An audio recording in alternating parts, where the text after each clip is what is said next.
Amen. Nous pouvons le Seigneur. Nous pouvons nous asseoir.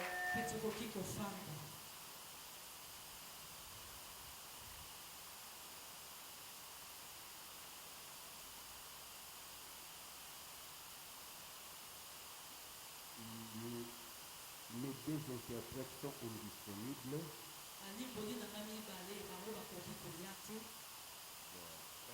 C'est un tuto de 6 heures, donc c'est un peu tout. Alors, le thème de notre fonction toujours sur la parole dans les signes naturels. Alors aujourd'hui, j'aurai comme sous-thème parole de Dieu clé de la vie du surnaturel.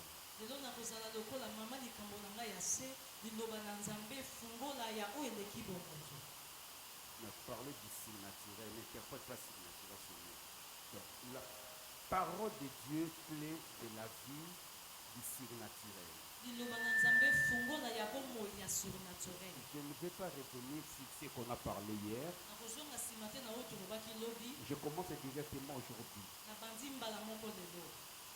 Le naturel a pour source le surnaturel. C'est-à-dire c'est l'esprit qui est surnaturel, c'est la parole qui est surnaturelle, qui est à la base de la création de tout ce que nous avons.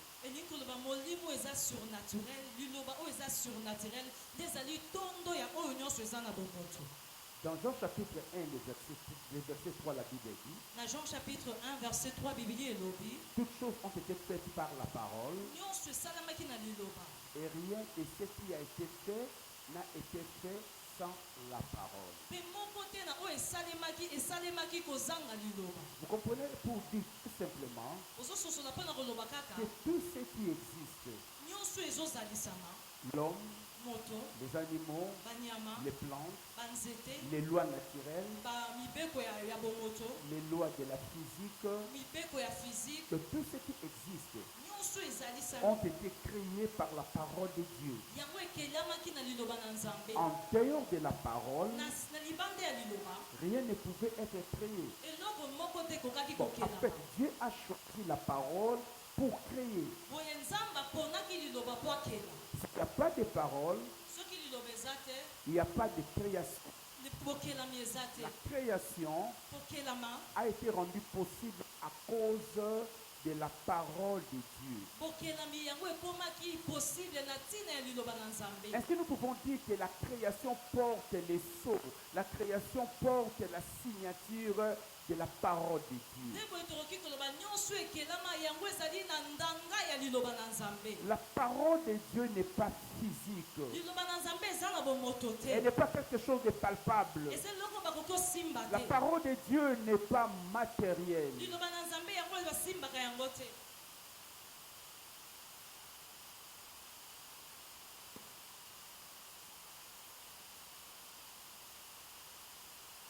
On ne peut pas la toucher. Elle est immatérielle. Elle est invisible. Elle est indestructible. Elle est puissante. Elle est éternelle. Et la Bible dit que cette parole-là, qui a créé le monde, la parole avec laquelle Dieu s'est servi pour créer le monde, à un moment donné de l'histoire, la parole a décidé de porter la chair. Elle a décidé d'être cachée dans la chair. Et la Bible dit, la parole s'est faite chair. Et on parle de l'incarnation. Cela veut dire quoi? Ça veut dire la parole est surnaturelle, a porté la chair naturelle. Le surnaturel s'est rapproché du naturel. La parole qui est surnaturelle a décidé d'habiter dans le naturel de manière permanente.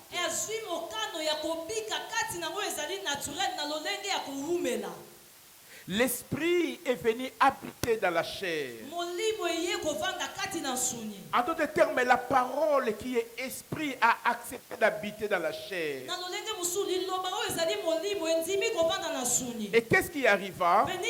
Il arriva cette situation. Il y a eu un chevauchement de deux natures en un seul corps. Donc, il y a eu les surnaturels et les naturels qui ont commencé à cohabiter ensemble. Et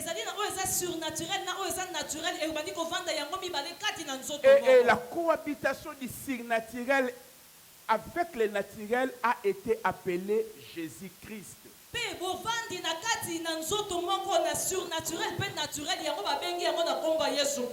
Jésus, c'est le nom du naturel. Christ et Christos, Messie oint, est le nom du surnaturel.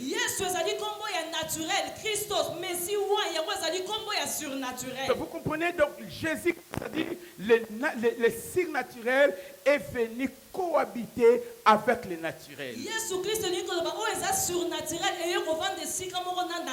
C'est ainsi qu'en cet homme-là, il y avait deux dimensions.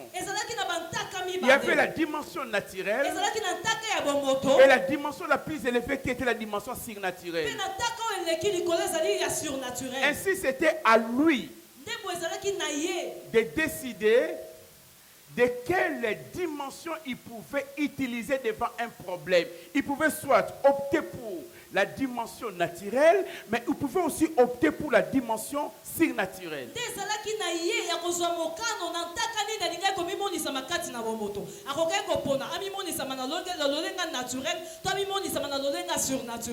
Vous voyez, quand il est arrivé dans la maison de Simon, on lui a servi à manger. Il a mangé. Là, il a manifesté, il a travaillé dans la dimension naturelle. Mais un autre jour, après qu'il ait renvoyé les disciples, il était presque la nuit, il n'y avait pas de barque. Alors le naturel était limité. Parce que la limite du naturel est comblée par les bateaux, la barque qui peut aider les naturels dans ses limites à traverser de l'eau.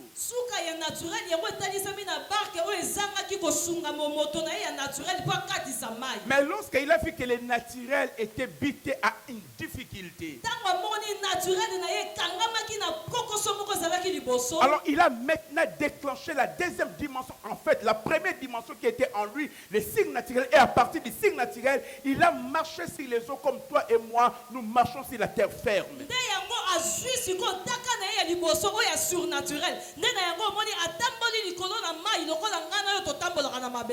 Donc vous voyez que tout au long de sa vie, c'était à lui de choisir. Pourquoi il devait faire le choix? Parce qu'en lui, il y avait deux natures, les signes naturels et les naturels qui chevauchaient.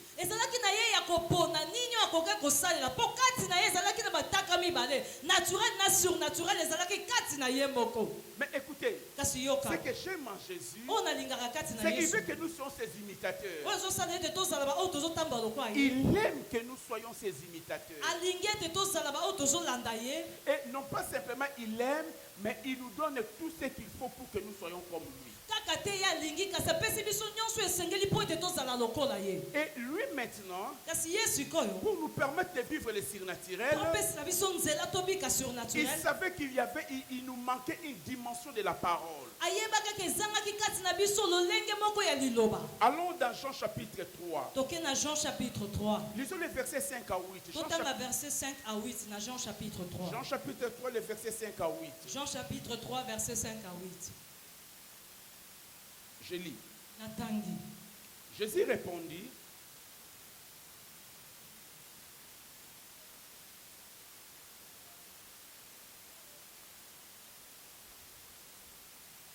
répondit, en vérité, je te l'ai dit, si un homme n'est né d'eau et d'esprit, il ne peut entrer dans le royaume de Dieu.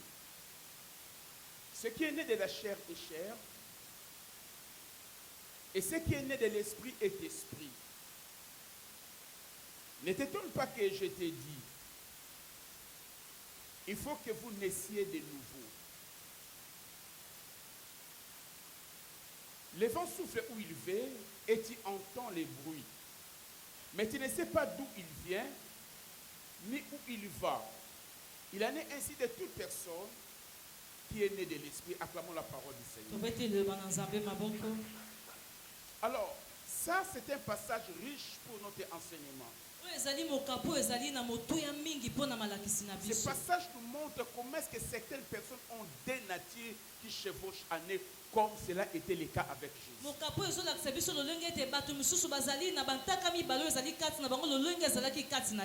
Et ces deux passages nous parlent de,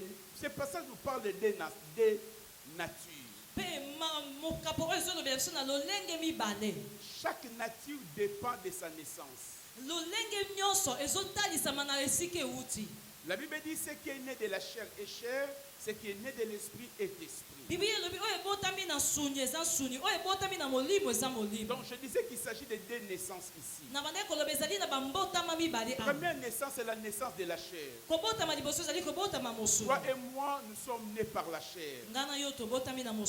Cela veut dire qu'il y a une loi. Pour qu'un homme naisse par la chair, il doit y avoir la cohabitation d'un homme et d'une femme.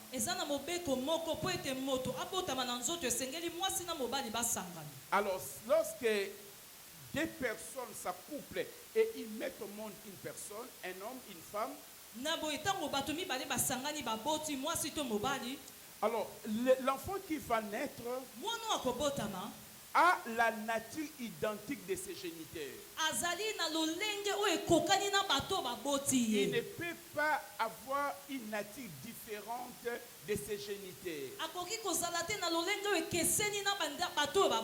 Quel que soit le cas, il va être la copie crachée par rapport à la nature de ses géniteurs. Comme qui dirait, les naturels engendrent toujours les naturels. Les naturels ne peuvent jamais engendrer les spirituels. Mais le spirituel est capable d'engendrer les naturels.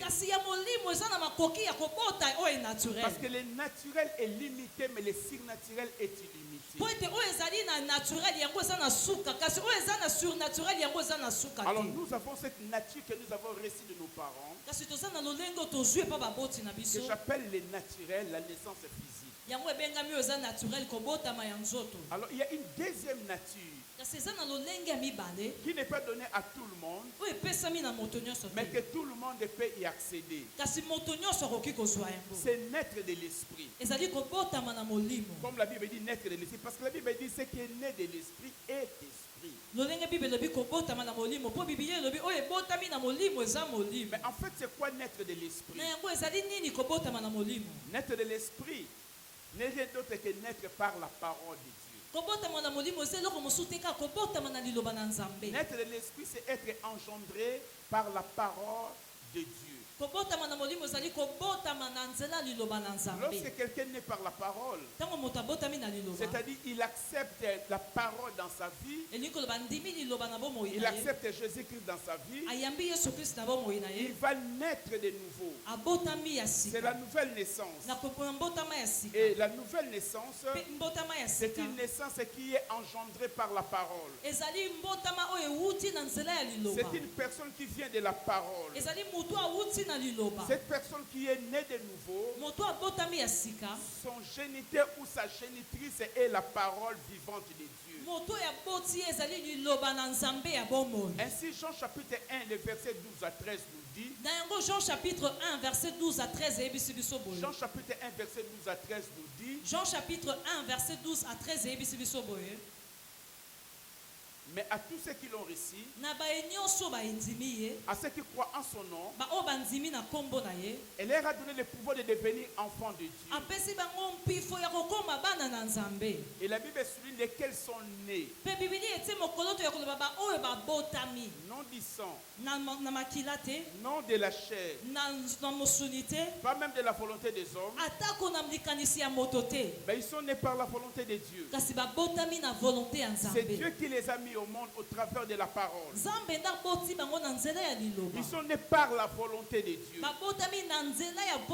est par la volonté de Dieu comment? On est par la volonté de Dieu au travers de la parole que nous recevons dans nos vies. La semence de Dieu, c'est la parole. Dans 1 Pierre chapitre 1, le verset 23. Dans 1 Pierre chapitre 1, verset 23. La version parole vivante dit ceci. Version parole vivante et le Bible. La parole de Dieu vous a... Nathalie dans Jean chapitre 6, verset 63. Je disais Jean chapitre 6, verset 63. Jean chapitre 6, verset 63. C'est ce qui dit. Il dit ceci. Les paroles que je vous ai dites sont esprit et vie. Jésus dit que ces paroles sont esprit et vie. Donc cela veut dire la parole de Dieu, la parole de Jésus est esprit. Il est esprit. Pourquoi? Parce qu'il provient du Saint-Esprit. Mais elle-même est esprit parce qu'elle est immatérielle. Elle est donc esprit. Voilà pourquoi la Bible dit ils sont nés de l'esprit. Naître de l'esprit, c'est naître de la parole. Celui qui est né par la parole, il est né par l'esprit. Celui qui est né par l'esprit, il est né par la parole. Donc la parole de Dieu, la parole de Jésus, n'est pas n'importe quelle parole. Elle est esprit. Elle est esprit. Elle a toutes les caractéristiques de l'esprit. Parce qu'elle ne meurt point. Elle ne met point cette parole. Elle ne tombe pas à terre. Elle se réalise toujours. De siècle. Elle est toujours là. Elle est forte. Elle est puissante. Elle se réalise. Elle est indestructible. Elle est puissante. Elle est là. Et c'est elle qui nous a engendrés. Alors comprenez maintenant. Ayant été engendrés par la parole de Dieu. Or cette parole est esprit. Et elle provient de l'esprit. Elle nous a donc donné une nature nouvelle. Elle nous a donné quelle nature? Elle nous a donné la nature que la parole a. Quelle est la nature de la parole? La nature de la parole, c'est le signe naturel. Comme la nature de la parole est signe naturel, il nous a engendrés dans le signe naturel. Ce qui veut dire, quand vous me voyez là, je suis engendré par deux personnes. Je suis engendré par mes parents. Et je suis là, celui que vous voyez. Mais il y a une autre nature.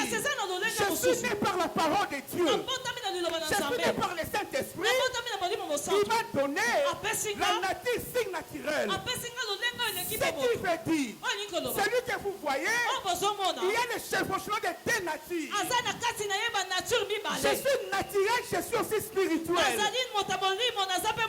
suis naturel, mais je suis aussi signe naturel. Mais écoutez-moi bien, il y a une différence entre Jésus et moi. Jésus est d'abord signe naturel. Après il est devenu naturel.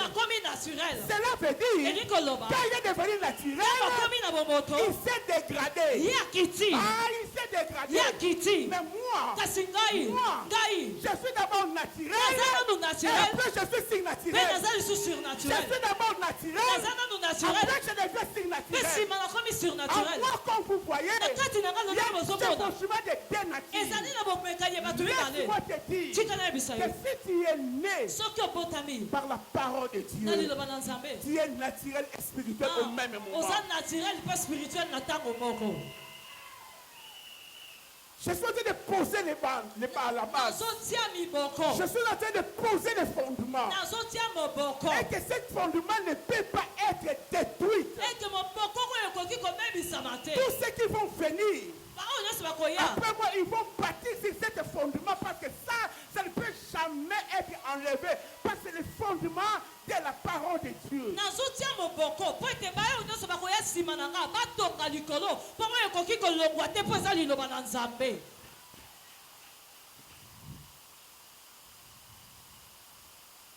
Alors, cela veut dire quoi? La conséquence.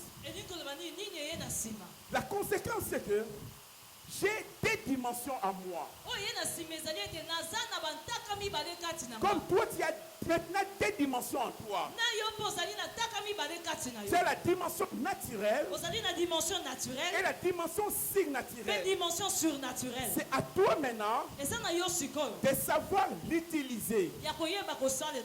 Malheureusement, nous n'utilisons que la dimension naturelle, mais la dimension surnaturelle est bloquée quelque part.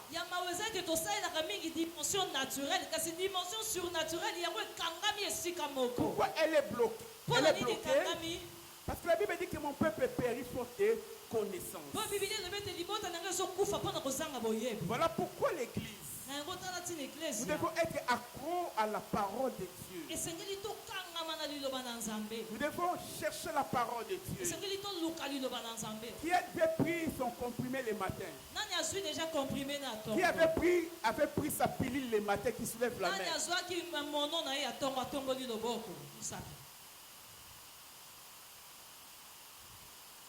Est-ce que tu as fait pour moi? Je reprends. Qui avait pris son comprimé le matin?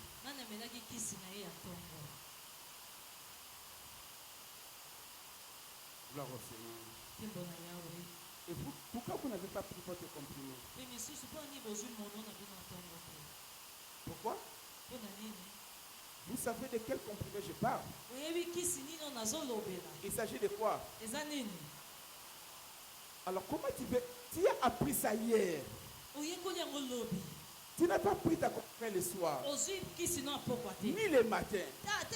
Mais rien ne va changer en toi. Tu vas venir de séminaire en séminaire, conférence en conférence, convention en convention. Rien ne va changer parce que la parole ne te dit absolument rien. Tu te dis, c'est là que papa va quoi il s'habille, n'a quoi il s'amotote. Séminaire, convention na convention. Et le rebosbon on a été pour la nuit nos autres soit à Rosa et la Liloba dans Zambete. Avant de n'a quoi il s'amotote. Jamais. C'est la parole qui doit te faire tomber par moi.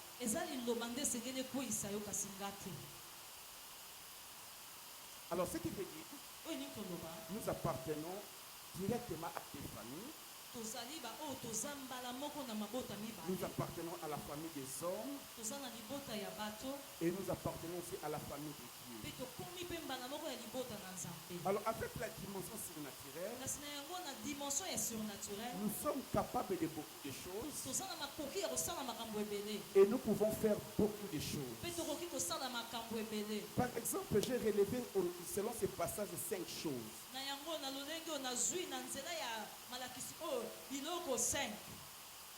Premièrement,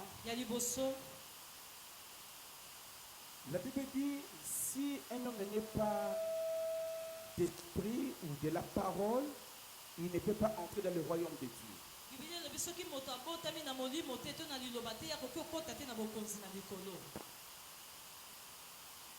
Le royaume de Dieu peut être compris comme étant la sphère par excellence du surnaturel.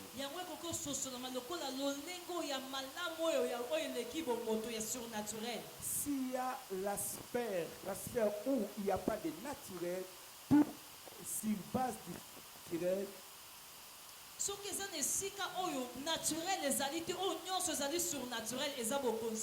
Et la Bible dit, si quelqu'un n'est pas né par l'esprit, n'est pas né par la parole, il ne peut pas entrer dans cette sphère-là, c'est-à-dire le royaume de Dieu.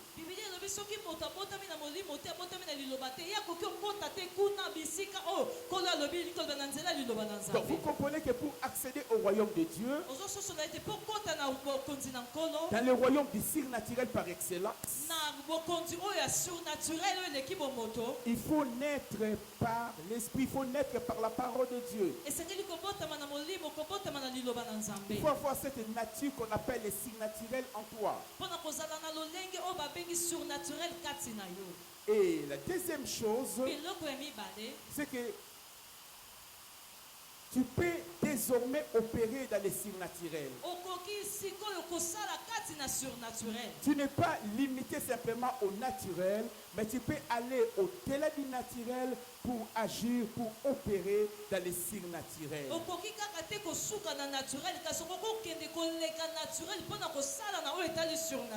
Quand Pierre pouvait dire, je n'ai ni or ni argent, ce que j'ai, je te le donne au nom de Jésus.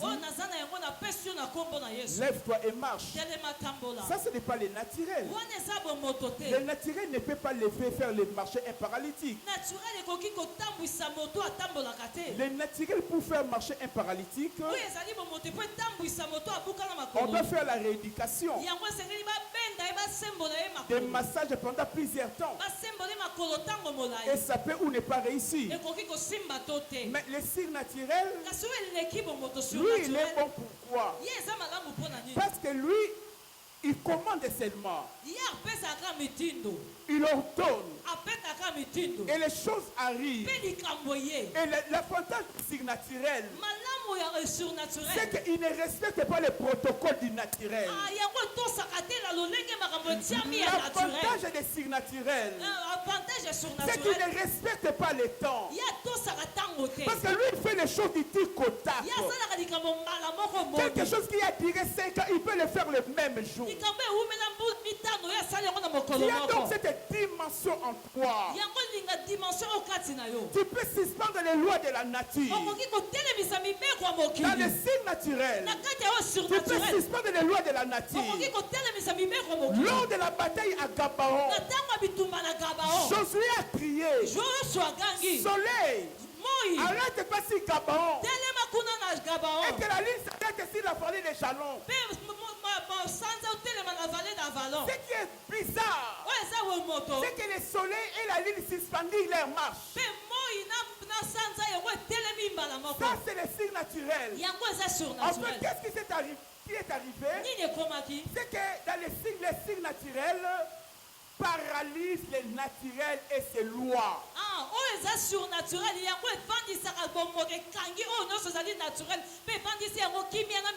En fait, c'est cela le miracle. Le miracle n'est que la suspension de loi qui régit un corps. La suspension de loi naturelle pendant un temps afin de faire intervenir la volonté de Dieu.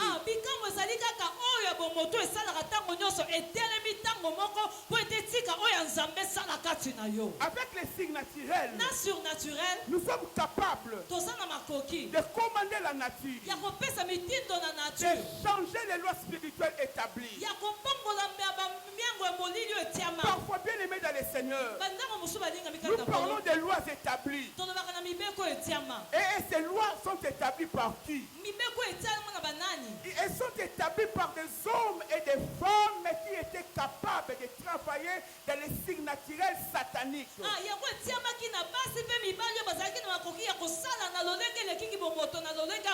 Pour envoûter les gens, pour faire souffrir les gens. Mais il y a des délivrances que vous ne pouvez avoir que par la dimension du surnaturel qui doit être déclenchée en vous. Il faut que vous soyez capable de vous élever avec autorité de la parole de Dieu, sachant que vous avez une dimension surnaturelle en vous, et commencez à commander et à changer des lois établies. avec le surnaturel qui est en toi, tu peux donc dominer tes ennemis. Vous voyez, le problème, ce n'est pas le naturel. Le problème, c'est le surnaturel. Nous devons coopérer et travailler avec l'homme intérieur qui est l'homme spirituel en nous.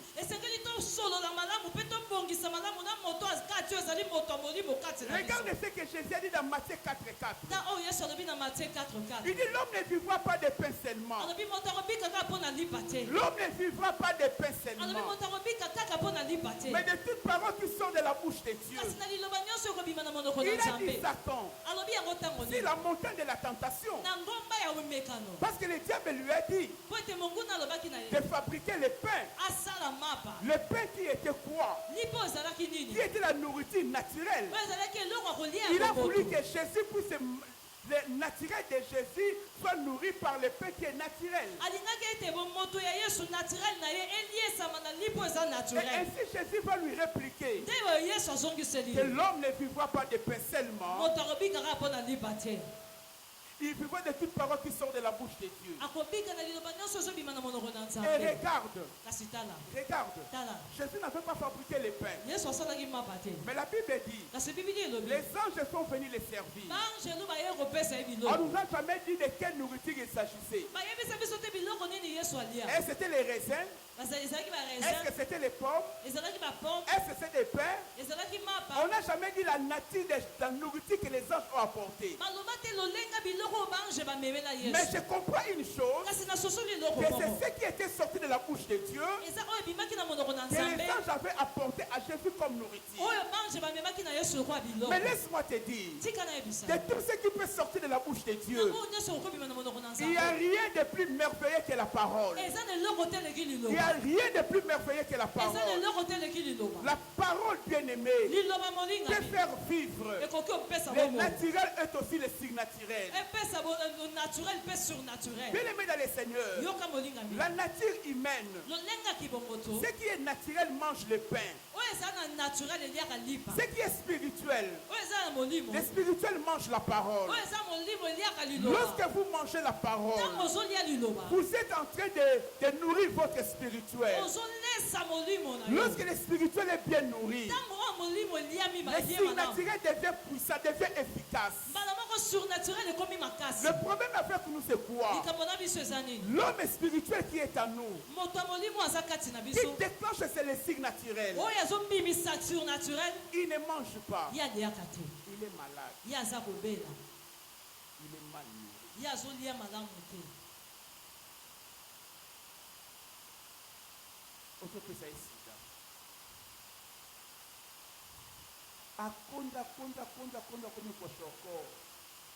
Pourquoi Alia Kate?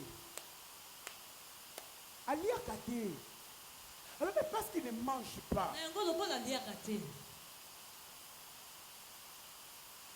Il est dans la salle des urgences.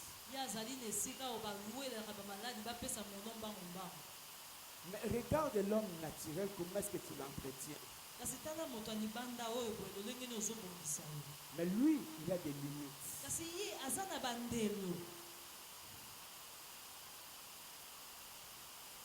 Dans Jean chapitre 10, les versets 34 à 35. Versets 34 à 35. La Bible dit,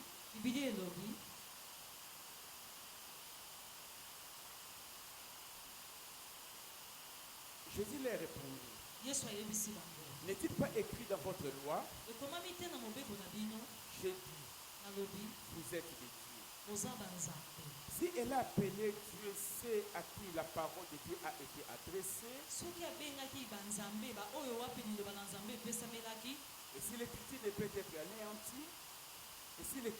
être anéantie, selon cette parole, regarde ce que la parole de Dieu a fait. Non pas simplement elle nous a engendrés, non pas simplement elle nous a donné la dimension spirituelle, mais la Bible dit, quand le Seigneur a adressé la parole aux enfants d'Israël, d'Israël. Il les a appelés des dieux à une condition qu'ils croient à cette parole, qu'ils gardent cette parole, qu'ils la pratiquent.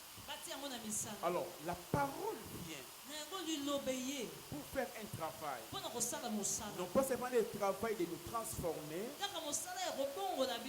mais la parole de Dieu vient pour t'élever au rang de Dieu.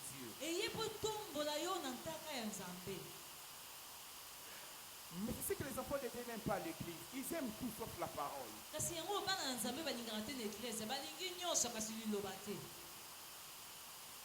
Si vous avez reçu la parole, si vous l'avez gardée, si vous la pratiquez, cette parole est venue vous donner une promotion. Il est venu te donner un nouveau rang, un nouveau statut. Il vient pour t'élever au niveau de Dieu. Pas les grands dieux, mais Dieu tel que Adam. Quand Dieu a créé Adam, Adam était Dieu. Il avait l'autorité parfaite sur tout. Donc Adam avait la position de Dieu. Il a été créé directement par la parole de Dieu. Alors lorsque la parole vient, lorsque vous la recevez, lorsque vous la gardez, lorsque vous la pratiquez, elle est là pour vous élever, pour faire de toi un Dieu, pour faire de toi un Dieu. Bien aimé dans le Seigneur, c'est une promotion. C'est une promotion. Et si tu deviens Dieu, donc tu peux opérer dans l'ordre de Dieu. Tu peux opérer dans l'ordre de Dieu. Regarde ce que la Bible dit dans Psaume. Dans Psaume chapitre 82. Le verset 6 à 7. Verset 6 à 7. Psaume 82, 6 à 7. La Bible dit. Psaume 82, 6 à 7. J'avais dit, vous êtes des dieux. Vous êtes tous des fils du Très-Haut. Cependant, vous mourrez comme des hommes. Vous tomberez comme un prince quelconque. Regardez, on parle de deux dimensions ici. Il dit, j'avais dit. Voyez-vous, c'est comme si Dieu s'étonne. C'est un rappel. Il comprend que son peuple ne comprend pas réellement sa nouvelle nature, son identité, les rangs qu'il occupe. Il dit, j'avais dit.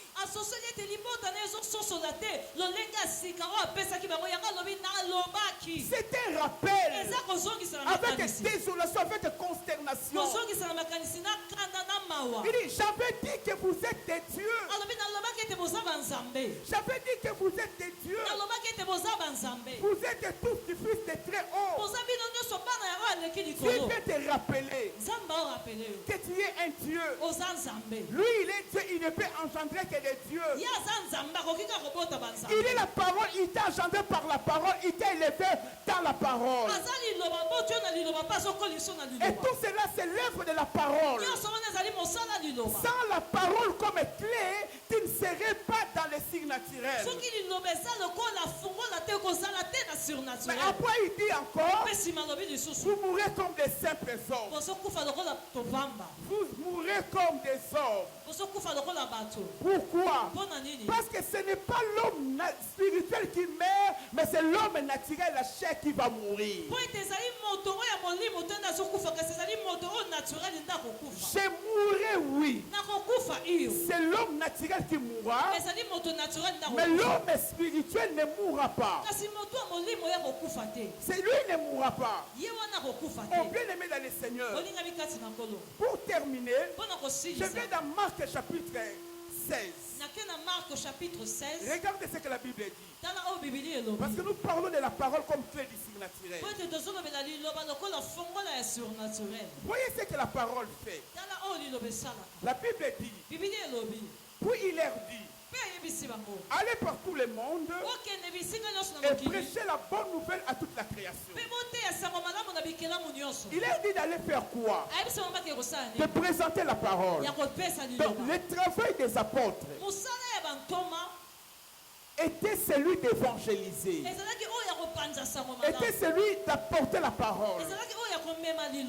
Et il dit ceci: celui qui croira et qui sera baptisé sera sauvé, mais celui qui ne croira pas sera condamné. La parole sera prêchée, celui qui va l'accepter, celui qui va croire à cette parole, il sera sauvé. Et quand il sera sauvé, il va commencer la vie du surnaturel. Et la vie du surnaturel est décrite ici. Elle est décrite en termes de miracles. La Bible dit: voici les miracles qui accompagneront ceux qui auront cru. De cela veut dire, lorsque vous croyez à la parole, vous n'êtes plus un homme ordinaire. Vous êtes un homme surnaturel. Vous êtes un homme extraordinaire. La preuve, c'est que les choses qui ne vous arrivent pas vont commencer à vous arriver. Il dit: en mon nom, vous allez commencer à chasser les démons. C'est un pouvoir du surnaturel. Chasser les démons n'est pas naturel. Pas que les démons eux-mêmes, ils sont des esprits. Ils sont de l'ordre surnaturel. Alors pour les chasser, il faut aussi être de l'ordre surnaturel, mais un ordre qui soit supérieur à la l'air, au l'air plutôt. Voilà pourquoi la Bible dit: quand vous avez reçu Jésus, la parole de Dieu, vous allez commencer à faire les miracles. Chasser les démons est un miracle. Délivrer les gens qui sont sous le pouvoir de Satan, c'est un miracle. Ça relève du surnaturel.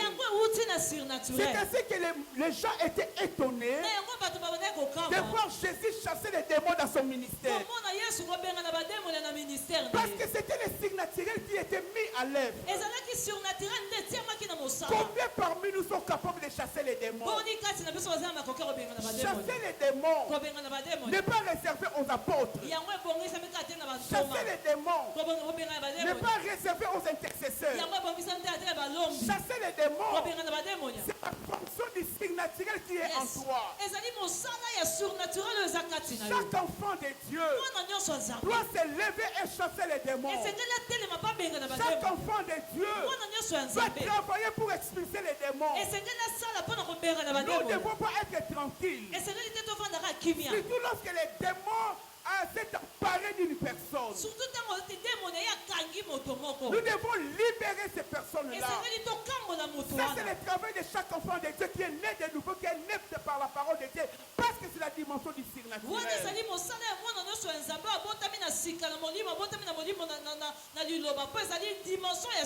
Et une autre dimension, Dieu dit ceci: ils parleront de nouvelles langues. Lorsque nous parlons de nouvelles langues, ce sont des langues qui n'ont jamais été apprises. Mais ce sont des langues que le Saint-Esprit te donne. Et hier, je vous avais dit, la prière est parfois naturelle et parfois surnaturelle. Lorsque tu pries par l'intelligence, ta prière est naturelle. Mais lorsque tu pries en esprit, c'est-à-dire en langue, ta prière n'est plus naturelle, ta prière est d'ordre surnaturel.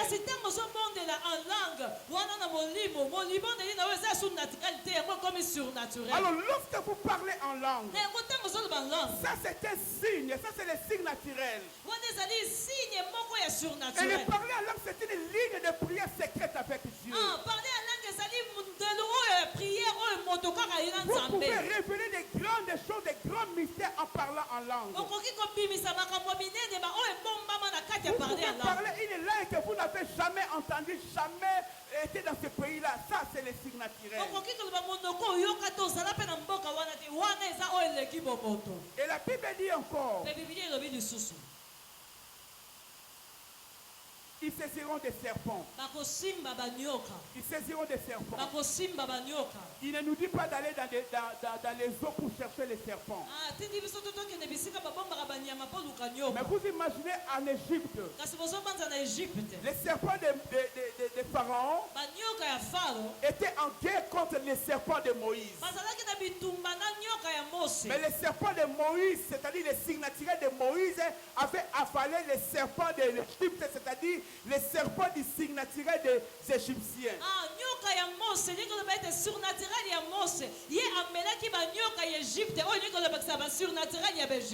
Cela veut dire tout simplement, nous allons neutraliser les serpents. Nous allons neutraliser la force du serpent.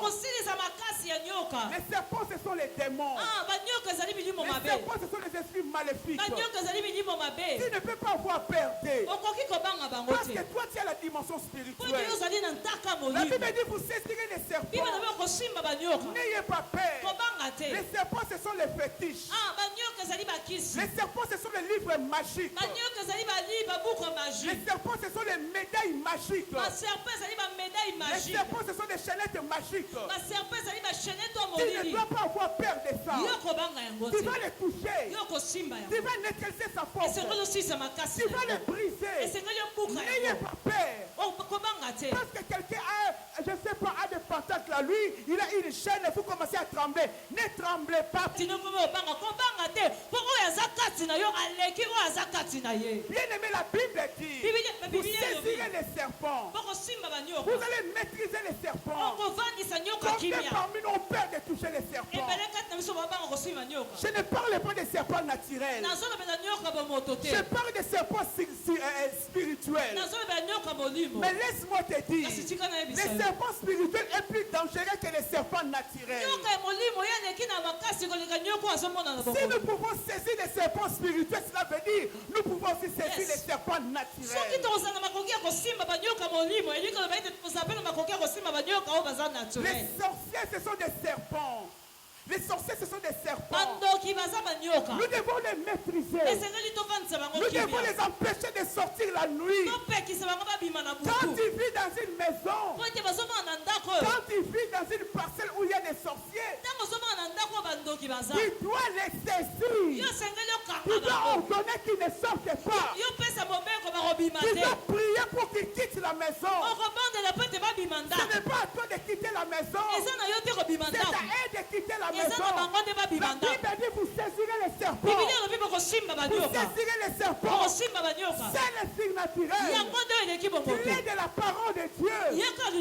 Libéré par la parole de Dieu. Le signe naturel est venu par la parole de Dieu. Et ce que j'aime encore, la Bible dit, vous imposerez les mains aux malades. Vous imposerez les mains aux malades. Et les malades seront guéris. Les malades seront guéris. Je regarde. Je vois la faculté de médecine. Il faut aller en médecine là-bas. Tu fais, je pense, 8 à 9 ans. Pour devenir médecin. Et là, tu es généraliste. Alors, généraliste, non, comme ça. Et tu n'as pas de spécialité. Il faut prendre encore 2 à 4 ans pour faire une étude approfondie, pour faire la spécialité. Et là, tu peux être homologue. Tu peux être, je ne sais pas, pédiatre. Tu peux être chirurgien. Tout ça pendant 12 ans. Tout ça pendant 12 ans. 12 ans d'études. Mais tu es limité. Mais il faut aussi donner les médicaments. Mais la Bible dit, dans les signes naturels, vous imposez imposerez les mains aux malades. Vous imposerez les mains aux malades. Ces mains-là qui n'ont rien fait. Ces mains-là qui ne connaissent pas les bistouris. Ces mains ici qui ne savent même pas administrer un médicament. Une piqûre. Mais la Bible dit, ces mains-là,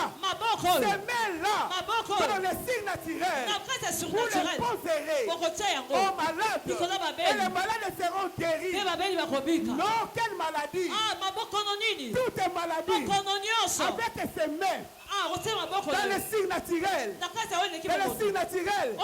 je suis dentiste. Dans les signes naturels, je suis ophtalmologue. Dans les signes naturels, je suis oréliste. Dans les signes naturels, je suis purifié. Dans les signes naturels, je suis tout. Je suis tout. Je suis tout. Vous savez pourquoi? C'est la dimension. Dans la dimension, je suis en même temps psychanalyste.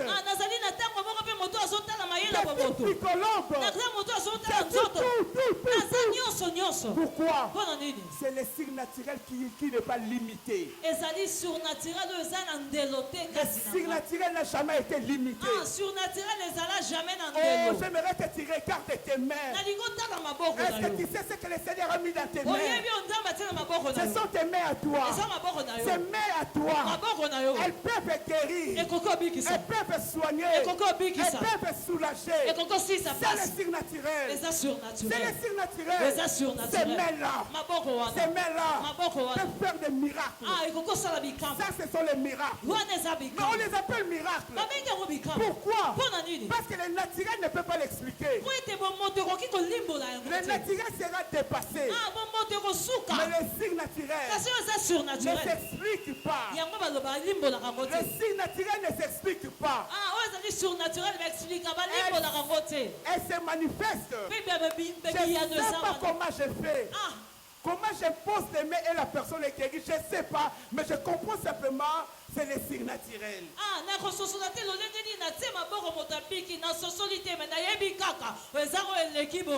C'est la parole de Dieu. Sans la parole, il n'y a pas avoir le signe naturel à toi. La parole est la clé qui a déclenché le signe naturel à nous. À toi, bien-aimé sœur, à toi, bien-aimé frère, de savoir utiliser le signe naturel parce que il est en toi.